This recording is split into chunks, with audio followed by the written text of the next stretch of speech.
Le titre de première dame lui va si bien. Enseignante de longue date, Brigitte Macron fait de sa profession un atout en se consacrant pleinement à la lutte contre le cyberharcèlement et la violence scolaire.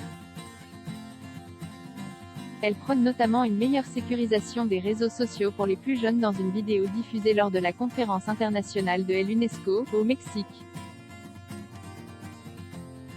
Lorsque le hashtag Croisillon Anti-2010 a circulé sur la toile, poussant les adolescents à s'en prendre aux élèves de 6e, l'épouse d'Emmanuel Macron était aussi montée au créneau pour dénoncer un nouveau tournant dans le bizutage. Des prises de parole fréquentes, le tout dans un but de construire un avenir plus serein à nos enfants et à nos adolescents, comme elle l'explique dans sa vidéo. Et à l'approche de l'élection présidentielle de 2022, peut-on s'attendre à ce que Brigitte Macron prenne une place prioritaire sur le devant de la scène pour soutenir son mari? Le ton a récemment été donné dans les colonnes du quotidien Le Parisien.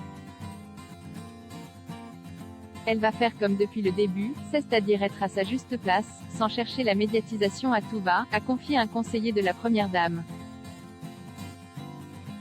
Celui-ci rappelle d'ailleurs les nombreux déplacements de la principale concernée qui se sont déroulés sans presse, ni caméra tout au long de l'année 2021.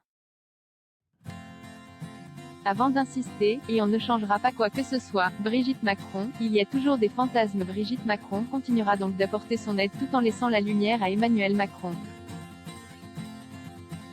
Une habitude pour celle qui est connue pour avoir fermement soutenu le président de la République, quitte à le recadrer avec fermeté derrière les portes closes. Mais si son rôle de première conseillère est bien connu, elle a été contrainte à une mise au point après de la Provence, certains jugeant que son influence serait trop grande à l'Élysée.